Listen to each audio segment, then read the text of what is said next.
Hola, ¿cómo están? Bienvenidos a mi canal. Mi nombre es Ales Esteban y es un auténtico placer tenerte hoy aquí conmigo sintonizando mis videos y pues te lo agradezco muchísimo, millones de bendiciones.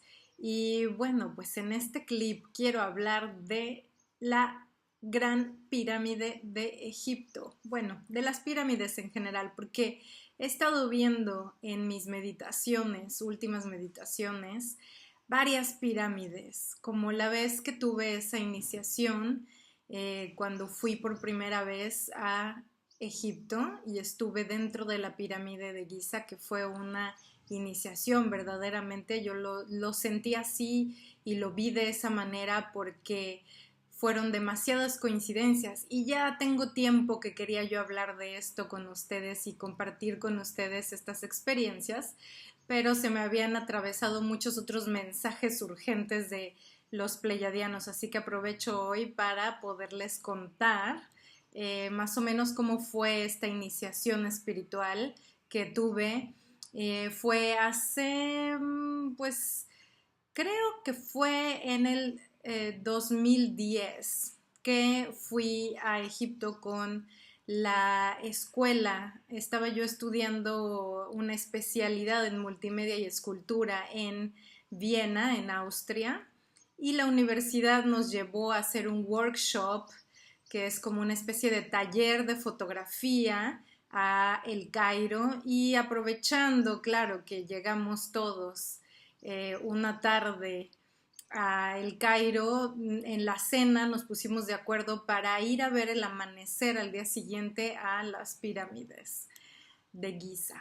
Entonces mandamos llamar el tour, que nos llevaran, nos prepararon en el mismo hostal o el hotel donde nos estábamos quedando, nos prepararon nuestro lunch, nuestro desayuno, y súper temprano, a las 5 de la mañana, vinieron por nosotros y nos trepamos al camioncito que nos llevó hasta el Plato de Giza. Estábamos en el mero centro del Cairo. Y en realidad fue una noche muy extraña para mí. Fue la primera vez que pisé Egipto en mi vida, ¿no? En esta vida. Y para mí fue muy extraordinario. Fue muy raro porque no tenía yo conciencia en ese momento de que mi vida iba a cambiar tanto y de que yo iba a ir a Egipto y de que todo iba a iniciar en este momento de mi vida, porque yo estaba muy cómoda, realmente muy cómoda, con mi vida normal, haciendo cosas de chica inconsciente, o sea, cosas normales, yendo de fiesta, preocupada por el novio, no sé, haciendo fiestas también, tomando alcohol, o sea, era como normal, ¿no? Porque estaba yo viviendo mi vida en Viena y era maravilloso y tenía muchísimos amigos. Mi hermana se mudó a vivir conmigo a Viena también, estábamos ahí echando relajo y teníamos como muy buen momento. Fue un muy buen momento en la vida en donde estábamos muy tranquilas y yo estaba becada por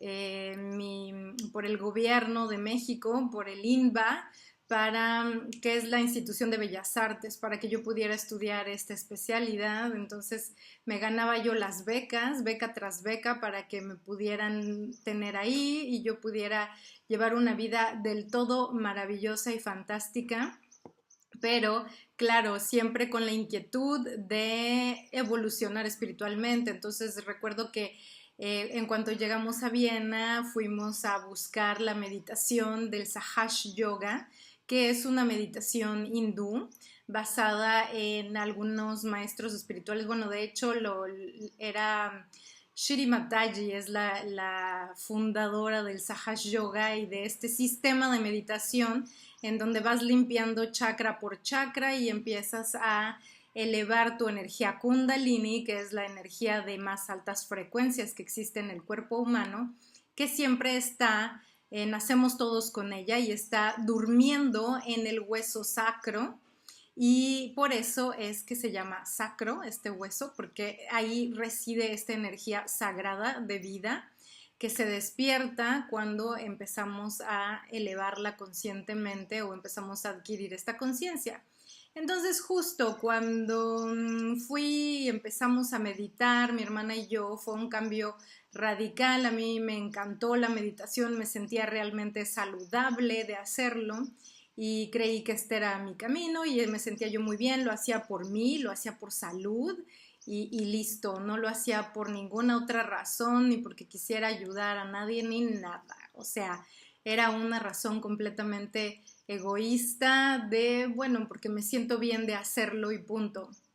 Y bueno, hubo alguien que me dijo en esa época, me parece que fue mi madre, que me dijo, a los 40 días de iniciar con la meditación vas a recibir un regalo, un obsequio muy grande, porque así es como funciona cuando uno empieza a hacer meditación. Y entonces se me quedó pues como en la parte de atrás de mi cabeza, ¿no? Esta frase, esta predicción y lo olvidé y seguí con mi vida.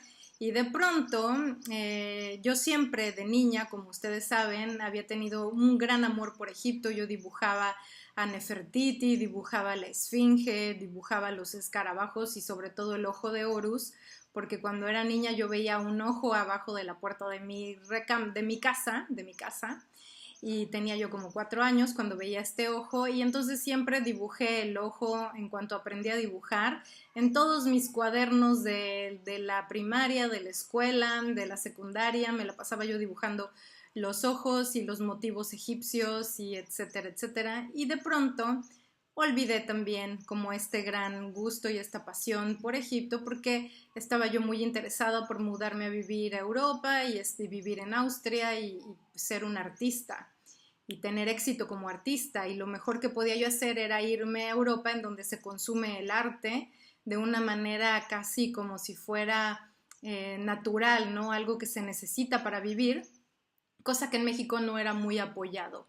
Entonces, pues para mí ahí es donde estaba mi interés y mi foco. Y de pronto entonces resulta que nos vamos a vivir a Austria, empiezo a hacer la meditación y pasan los días y en la escuela, en esta especialización, de repente alguien me dice, oye, ¿vas a ir al Cairo con nosotros? Y yo no tenía ni idea que se estaba preparando un viaje hacia Egipto.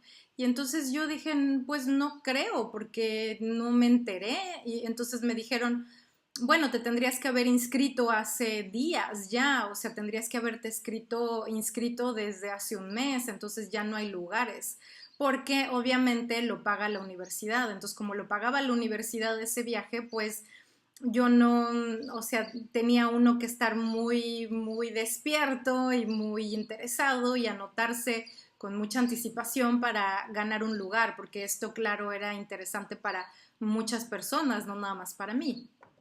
Y entonces yo dije, no, pues creo que ya no me tocó. Y entonces fui a la dirección y le dije a la secretaria si todavía había lugares para ir a Egipto, para este taller que se iba a impartir en el centro de la imagen del Cairo. Y me dijeron que no, que ya estaban completos los lugares y que no había manera de que me incluyeran. Y entonces le dije, bueno, pues muchas gracias y hasta pronto, ¿no? Y entonces salgo de ahí y justamente uno de mis mejores amigos me dice, Alesa, pero es que no te das cuenta, tienes que venir, o sea, es el Cairo, o sea, es Egipto, Alesa, o sea, es Egipto. Y entonces cuando me dijo eso, yo dije, ¡ah! Cierto, o sea, tengo que hacer algo. Y entonces me fui pensando, ¿qué puedo hacer? Porque yo tengo que ir a este viaje.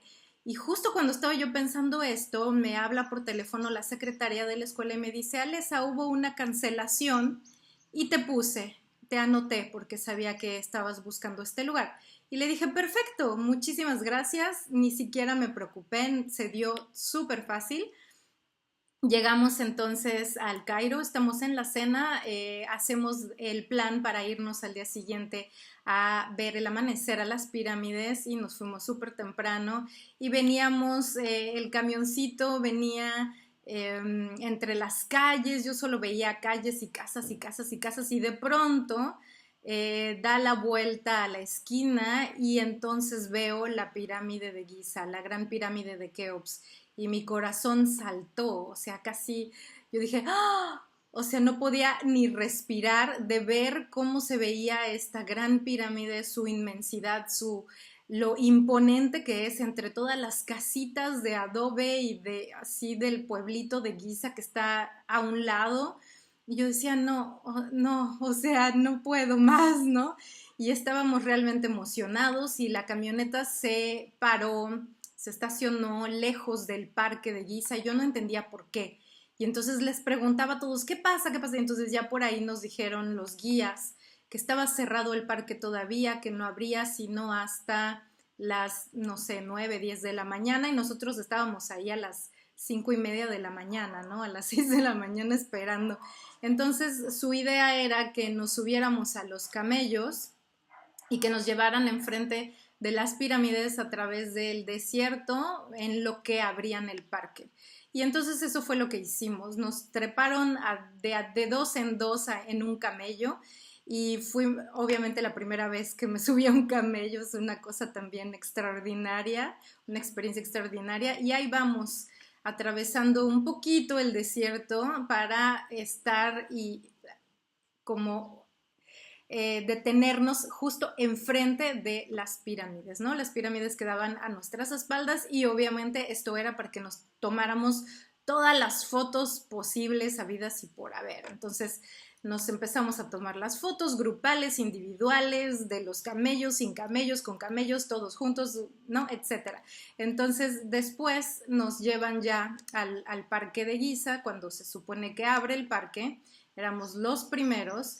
Y a la hora que uno entra, que está uno en la taquilla comprando los tickets, te preguntan, ¿vas a querer ir adentro de la pirámide o no de la pirámide de Keops? Porque eso es un precio aparte, te cobran aparte entrar a la pirámide. Y entonces yo volteé y le pregunté a todos, ¿van a entrar? ¿Van a entrar? Y todos dijeron, no, no, no, todos mis amigos, no, no, no, no, no, yo no, yo no, yo no. Y entonces mi amigo el que me dijo, Alesa, es Egipto, me dijo, oye, ya estamos aquí, tenemos que comprar para entrar. Y entonces le dije, sí, tienes toda la razón, compremos ese boleto para entrar al interior de la pirámide de Keops. Que nos esperen, ni modo, si nos tardamos, ni modo. Y entonces compramos los boletos, fuimos los únicos dos del grupo de 20 personas que sí compramos ese boleto para entrar a la pirámide de Keops. Y ya que estábamos allí, es increíble, pero no había absolutamente nadie haciendo fila para entrar a la Gran Pirámide, no había nadie alrededor. Y entonces, pues dijimos, ¿entramos de una vez? Sí, sí, sí, entramos de una vez. Y entramos y no había nadie, de verdad no había absolutamente nadie. Éramos los únicos dos que empezamos a subir así en semicuclillas ese gran pasillo hacia la galería central de la pirámide, agachados, sientes que te falta el aire un poco porque hay tanta humedad y a pesar de que nosotros fuimos en diciembre, que no había calor, no era tanto el calor, pero sí se siente como esta humedad y el calor de invierno, pero calor al fin y al cabo, y estamos subiendo y sientes que, ¿qué es esto? Que se te está acabando el aire. Entras a la cámara principal y entonces ahí tienes que subir un poco más unos pasillos ahí, unos andamios que pusieron los arqueólogos para que uno pueda hacer la visita y después tienes que agacharte y pasar a través de un pasillo que tiene una entrada muy baja y entonces es muy pequeña, entonces uno tiene que agacharse y luego entras al cuartito, a la cámara del rey, la cámara principal donde se encuentra este sarcófago de granito que está casi que no tiene tapa y se ve obviamente como un poco roto en una esquina y está pues casi como que pertenece al piso mismo, o sea, yo no le veía yo la unión, estamos como en semipenumbra porque no hay mucha iluminación, no es muy alta la iluminación, y estoy con mi amigo y mi amigo empieza a revisar las orillas y cómo están unidos bloque con bloque y de pronto se va, no sé dónde se fue, pero siguió explorando por su cuenta y me he quedado sola en la cámara del rey Y pues mi intuición, porque fue mi intuición, me dijo, medita, medita en medio. O a lo mejor estaba yo canalizando, pero no lo tenía yo consciente. Entonces me acerco al sarcófago. Cuando me acerco al sarcófago empiezo a sentir, bueno, es más bien como un ataúd. Bueno, es que esas son palabras como para... Es como un cajón, es como un rectángulo de granito, de piedra, eso es todo. Entonces me acerco a este rectángulo y siento como la energía, siento como frío, que algo está pasando, entonces puse mis manos así y empecé a sentir cómo entraba la energía, cómo atravesaba la energía y cómo mi kundalini se despertaba y empezaba yo a sentir cómo subía por mi sistema hasta salir por mi chakra de la corona y sentía frío, era una energía muy fría. Y esto nos enseñaban en el Sahaja Yoga, nos decían, cuando quieras identificar tu energía kundalini subiendo y despertando, vas a sentir una energía fría. Si pones tu mano arriba de tu cráneo, vas a sentir esa energía súper fría y la vas a sentir en el centro de las manos. Y eso fue lo que sentí. Yo cerré los ojos y boom, en ese momento fui atraída a un trance sumamente profundo que ya les he contado en otros videos y empecé un download masivo de imágenes de pirámides y de budas sobre las nubes y sobre montañas, no sé, pirámides o conjuntos de pirámides así masivas en lugares imposibles, arriba de las montañas, flotando, detenidas en otros, no sé, en otros planetas sobre gases o nubes o no sé qué eran y distintas estructuras. Y bueno, vi muchísimas imágenes pues de creación, de Egipto, etcétera, ¿no? Y entonces estuve yo ahí, yo creo, bastante tiempo, porque fue una iniciación que ha de haber durado al menos más de 20 minutos, en donde no fui interrumpida en lo más mínimo, lo cual es completamente increíble, porque yo regresé a Egipto después, unos 2 meses después de que esto ocurrió, porque me quedé obsesionada con Egipto, entonces hice otro viaje para explorar todos los templos, ya que no tuviera que ver con la escuela, que no tuviera que ver con un programa específico que teníamos que hacer, etcétera. Y entonces cuando yo regreso y estoy dentro de la pirámide otra vez, por segunda ocasión, hay tantísima gente que es imposible hacer nada, ¿no? Está la gente sacándose selfies, sacándole fotos al sarcófago, están gritando, están hablando en una voz altísima, o sea, hacen un desastre. Y la persona con la que yo iba, que era mi novio en ese momento, empezó a cantar unos mantras y empezó a hacer unos sonidos con la garganta que empezaron a calmar las vibraciones. Era como una especie de pero súper profundo, ¿no? Y entonces empezó a resonar de una manera tan especial que de verdad se empezó a vaciar y a vaciar y a vaciar y la gente se fue y no regresó. Y entonces pudimos estar ahí por unos 15 minutos a solas, en la tranquilidad, sin gente. Entonces, esta primera vez que yo fui con toda la inocencia y sin ninguna conciencia de lo que estaba haciendo, ni siquiera podría yo saber, eh, fue increíble para mí que estuve sola, completamente sola en esta pirámide y estuve recibiendo toda esta información por todo el tiempo que fue necesario y requerido y no pasó absolutamente nada. Entonces ya unos minutos después, cuando salgo yo del trance, porque había momentos, como ya les conté en el otro video, que me asustaba la intensidad con la que era yo absorbida a este momento de conciencia, a esta profundidad de este trance. Y entonces yo abría los ojos y decía, ¡ah! ¿Qué es esto? Y boom, volvía yo a ser jalada, absorbida por esta energía y volví a entrar yo en este trance, o sea, era imposible que yo me saliera de ahí porque estaba yo con este download así, era una rapidez absoluta de imágenes que estaba yo viendo.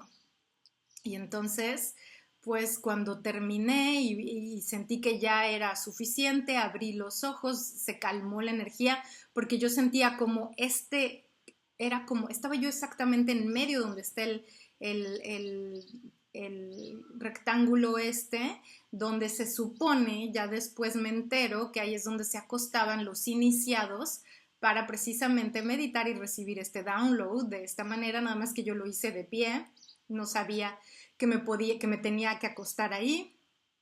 Si no lo hubiera hecho, yo creo, pero bueno, no lo sabía en ese momento. Entonces yo sabía que había muchísimos misterios alrededor de la pirámide, pero no me había yo puesto a estudiar todo lo que ahora sí sé de esa pirámide, ¿no? Que a eso voy. Y entonces, cuando sentía yo como este canal, era como un tubo de energía que entraba por mi chakra de la corona y hasta me sacudía físicamente, ¿no? Y después como que se fue calmando y cuando se calmó pude abrir los ojos y entonces fui a encontrar a mi amigo una nueva vez y entonces salimos de la pirámide, terminamos de explorar, salimos muy contentos, después ya empezó a entrar gente y bueno, pues esto fue la experiencia que yo tuve ahí. Después de esto, volví, como les digo, con el que era mi novio en esa época y fue la persona por la cual yo sufrí muchísimo ese rompimiento amoroso, porque para mí haber ido con esa persona a Egipto era lo más importante que podía yo haber hecho porque significaba todo lo que se debe de significar y no, realmente después aprendí que era simplemente este detonador para que yo me absorbiera estudiando todo lo que tenía que ver con Egipto. Y entonces esta fue la iniciación precisamente, el estar ahí enamorada y que no funcionara y que yo pensara que lo único y lo más importante del mundo era el amor, pero no me había dado cuenta que era el amor incondicional, que se debe de tener por todo y por todos y por uno mismo. Y yo en ese momento lo quería enfocar solamente a la pareja, ¿no? A una pareja. Entonces ese era como el pequeño... la vuelta de tuerca del asunto que tuvieron que utilizar mis guías espirituales para que yo entrara en pues en esta cadena de significantes, de sincronicidades y de estudios, porque a partir de eso, de que regresamos a México y que fue una relación y una experiencia terrible en cuanto a relación de pareja, pues muy mundano, muy normal, bueno, pues entonces resulta que yo para distraerme me puse a estudiar todo lo que tenía que ver con egiptología y me topé con la arqueología prohibida. La arqueología prohibida es esta ciencia de la arqueología en donde todos los arqueólogos que han encontrado algo que se sale de los cánones de la academia o de los estudios e investigaciones académicos aprobados por, no sé, el Council de Antigüedades de Egipto o los no sé quiénes sean los non plus ultra más top de la egiptología, que podría ser Zahi Hawass, que es el que era el director de las antigüedades y de, no sé, de la cultura en Egipto, en el Cairo, bueno, pues no sé, los directores quizás de las academias de egiptología, no sé, de los grupos, de los descendientes de los arqueólogos más importantes, como podrían ser los alemanes, los italianos, los franceses y los americanos, por supuesto, ¿no? Y entonces, pues bueno, ahora que estudio también egiptología, estoy estudiando arte y arqueología en el plató de Giza nada más. Entonces se estudia todo lo que tuvo que ver que, con este parque, con este centro que está alrededor de las pirámides. Realmente pocas veces se aborda el tema de las pirámides en sí, pero se aborda el tema de todas las mastabas y las pequeñas tumbas que hay alrededor que se hicieron para los trabajadores, supuestamente para los constructores de las pirámides o para los artistas que estaban decorando los templos de alrededor y las tumbas, etcétera, o simplemente para la gente del pueblo que quería estar viviendo ahí en ese momento o que quería morir ahí y vivir.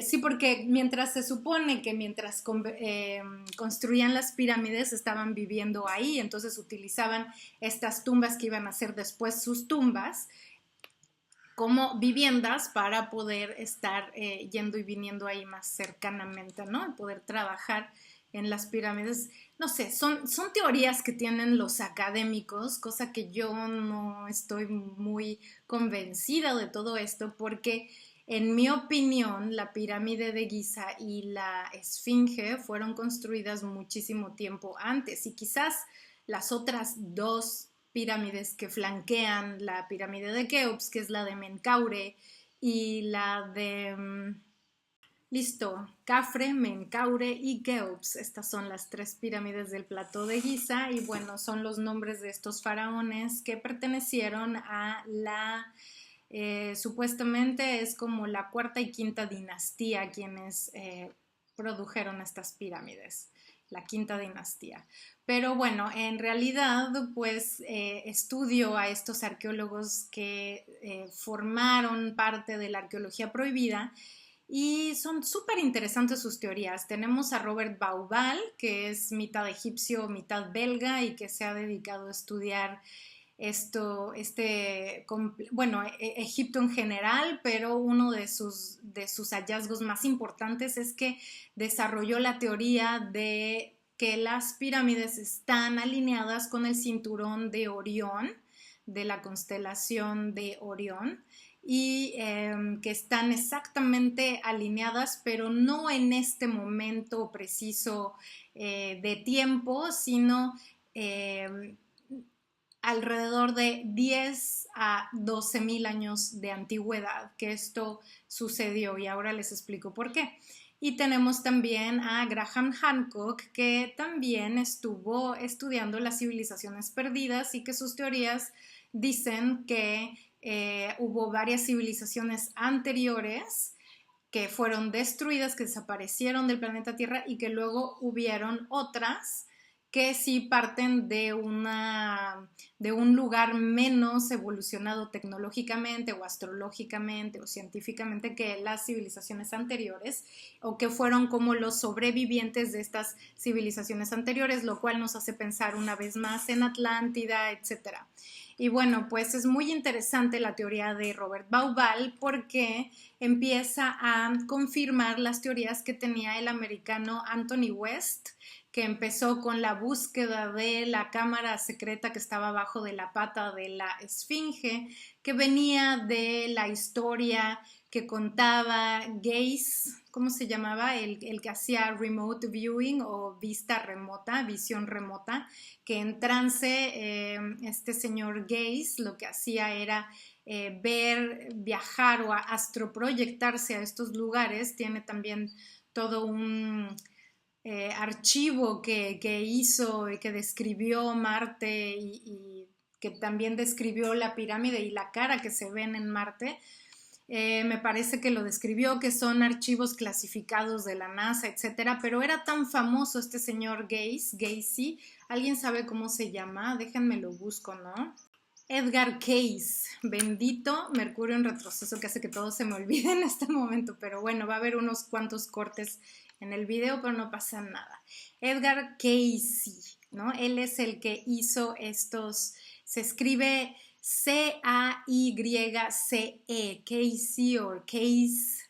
Entonces, bueno, él hacía estas visiones remotas en donde podía ver y predijo que íbamos a encontrar o que iban a encontrar abajo de la pata de la Esfinge la cámara de los de records, the camera of records, ¿cómo se dice esto en español? Como la cámara de los registros, como decir donde están todos los registros akáshicos, donde está toda la información del origen de la civilización y todos estos papiros o quizás no sé, estelas o tablas en donde se pueda leer la historia de la civilización y cómo se desarrolló y quién está detrás de todo, el origen y etcétera, etcétera, ¿no? Entonces es súper interesante porque Anthony West se pone a buscar esta cámara y cuando está estudiando la Esfinge se da cuenta que el deterioro de la piedra alrededor del cuerpo de la Esfinge parece no como si estuviera deteriorado por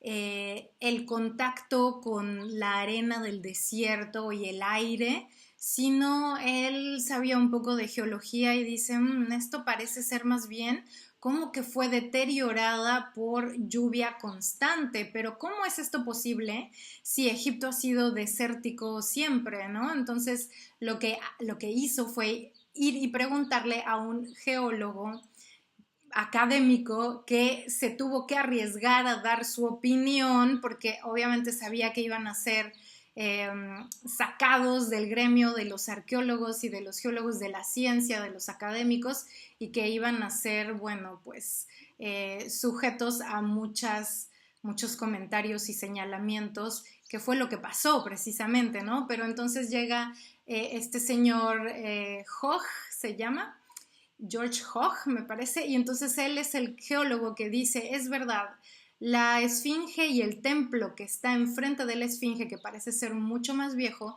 han sido erosionados y las bardas que están alrededor de ese templo han sido erosionados por constante lluvia por miles de años, lo cual no es posible porque el plató de Giza siempre fue desierto, a menos que haya sido realmente hace 12.000 años, en donde esto podría haber sido un clima selvático y con grandes lluvias, o quizás las lluvias y el agua del diluvio universal. Y esto podría ser Atlántida otra vez y otra vez hace 10.000, 12.000 años de antigüedad.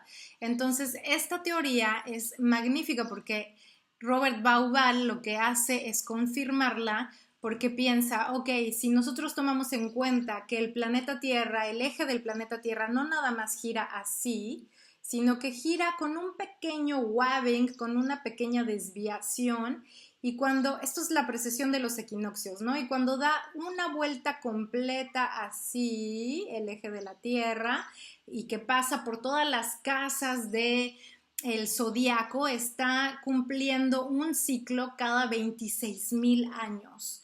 Y entonces aquí es donde se junta con la teoría del calendario maya, quienes decían que estos 26.000 años dividido en dos serían llamaban los 9.000 infiernos, unos cuantos años de acelerado despertar de la conciencia, y luego vienen unos, me parece, 12.000 años de conciencia o de era dorada, en donde es el despertar de la conciencia. Es un ciclo, es el día y la noche, el dormitar de la conciencia, el despertar de la conciencia. Entonces, lo que hace Robert Bauval es que explica, claro, como este pequeño wabbing sucede, ¿no?, en el eje del planeta, la bóveda celeste se mueve y ya no está en el mismo lugar que estaba hace 10, 12.000 años de antigüedad. Pero ¿qué pasa si yo con un programa de computadora hago que veo, ¿no? Hago todo este récord de cómo se ve el cielo hace 1.000 años, 2.000, 3.000, 4.000, hasta que llegan a los 10, 12.000 años de antigüedad, y es una gran sorpresa porque se dan cuenta que el plató de Giza es un espejo del cielo y que realmente las tres pirámides de Egipto hace 10.000, 12.000 años de antigüedad están alineadas con el cinturón de Orión, las tres pirámides con las tres estrellas, que los ductos de ventilación que están dentro de la cámara principal del rey, uno da y apunta hacia la constelación de Orión y el otro apunta exactamente y directamente a la estrella de Isis, a Sirio. Entonces, Orión está relacionado completamente con Osiris. Entonces, tenemos que hace 12.000 años también el río Nilo se encontraba más cerca de las pirámides, que fue migrando según la geología, según ha pasado el tiempo, un poco más lejos de las pirámides ahora en la actualidad, pero en ese entonces estaba mucho más cerca de las pirámides y corría junto a la Vía Láctea. O sea, se puede ver el río Nilo, la Vía Láctea, las tres pirámides y las tres estrellas alineados como espejo, ¿no? Como es arriba, es abajo. Y tenemos también que la esfinge está de frente a la constelación de Leo. Leo salía en ese momento en las mañanas enfrente de la cara de la esfinge y es la constelación de Leo, lo que traduce esto y lo que marca esto, porque Graham Hancock, que buscaba en otros templos y buscaba otras teorías, dijo, bueno, pasa lo mismo con otros templos y entonces, por ejemplo, tomó Angkor Wat en Tailandia, no es verdad, está en Camboya, me parece, o Cambodia, no sé, discúlpenme que ahora sí que mi mercurio en retroceso me tiene sin memoria, pero va y encuentra Angkor Wat y entonces se da cuenta que este templo está alineado con la constelación de Draco, del dragón, y entonces tenemos que es en la misma época en la que las pirámides estaban alineadas con Egipto. Entonces empiezan a investigar todo esto y empiezan a darse cuenta que realmente la civilización existió muchísimo antes de lo que la academia dice y establece. Porque la academia no sabe cómo establecer que esta pirámide fue construida antes de los 6.000 años que se supone que tiene la civilización humana, porque antes pues sería imposible, según la academia. Pero bueno, ahora pues podemos ver a través de todos estos grandes arqueólogos interesantísimos que tienen todas estas teorías y que realmente lo están haciendo para que nosotros podamos recordar y darnos cuenta que esto es, o que el plato de Giza es un marcador de tiempo. Por ello también Graham Hancock dice que es muy probable que la esfinge haya tenido cabeza de león porque ahora se ve desproporcionada con respecto al cuerpo y que tiene la cabeza un poco más chica, como si alguien hubiera reconstruido el rostro según como el faraón, ¿no? A su parecer, y que no es nada raro que quisieran haber sido enterrados ahí los siguientes faraones de las siguientes dinastías, ya que era un lugar sagrado desde muchísimo tiempo antes. Entonces, por eso hayan construido todas estas mastabas y pequeñas tumbas alrededor de este gran monumento, que además también por cuestiones matemáticas, porque Graham Hancock hace un análisis matemático muy preciso de la pirámide y entonces habla de la posición en donde se encuentra y que además es como exactamente el eje de la mitad del planeta, del volumen del planeta está exactamente a la mitad del planeta. Y también dice que la base de la pirámide que mide cierta cantidad de metros, ¿no? Es la misma base, el mismo tamaño que tiene la base de la pirámide de Teotihuacán en México. Y también sabemos ya por otras fuentes, digamos, otras razones, que Teotihuacán es una ciudad pleyadiana. Y también sabemos que las Pléyades, que eran consideradas o representadas como las 7 hermanas, están representadas en el templo de Dendera en Egipto, que es el templo de Hathor, el templo del arte, del amor, y que además, bueno, están representadas ahí. Por lo tanto, se cree que estos lugares, estos templos, quizás originalmente habían sido dedicados a las Pléyades o a los pleyadianos, y que a partir de ahí, pues siguieron creando y reconstruyendo estos templos, como ya les había yo comentado también en otro video.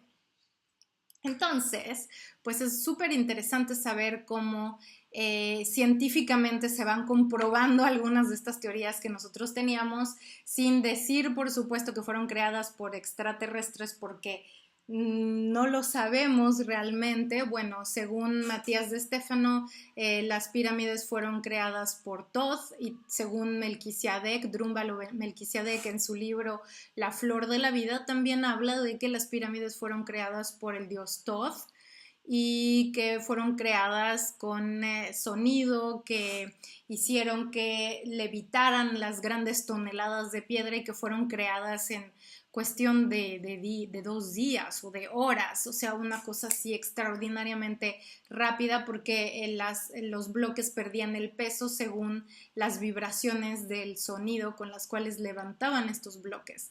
Que se supone que ha habido también varias personas que ya han estudiado este tipo de teorías, ¿no? en el ámbito científico, y que ya han podido a través de frecuencias elevar pequeños pesos hasta ahorita, o sea, como pesos pequeños, piedras pequeñas, pero que para allá va como el estudio, ¿no? A comprobar que sí se podían levitar, que sí podían levitar las piedras con ciertas vibraciones. Ahora la Cábala también lo dice, la Cábala también dice que los judíos nunca estuvieron siendo esclavos construyendo las pirámides o nada por el estilo, sino que más bien estaban ahí viviendo súper cómodamente y que esa era como la esclavitud, que es darle el gusto a todos, al placer del cuerpo y a todos tus sentidos en vez de, pues, ¿saben? O sea, crecer espiritualmente y hacer el trabajo espiritual que tenemos que hacer. Eso le llaman ellos estar en Egipto, que es más bien como un estado emocional y mental en donde tenemos cierta perspectiva de las cosas y que para ser libres y dejar de ser esclavos, como ya lo hemos hablado también, pues tenemos que dejar atrás esas perspectivas y cambiar nuestra perspectiva general. Y bueno, pues creo que por hoy es suficiente, lo voy a dejar aquí, aunque yo sé que es un tema inmenso y que podemos ahondar más y que me gustaría contarles más cosas, que trataré de ir haciéndolo poco a poco en los siguientes días. Y bueno, pues disculpen que me trabe y que de repente tenga estos porque son Mercurio en retroceso. De verdad es que cuesta trabajo como enfocarse durante Mercurio. La comunicación se estropea, pero les mando muchísimas bendiciones y espero que les haya gustado y bueno, pues seguiremos muy pronto. Muchísimas gracias.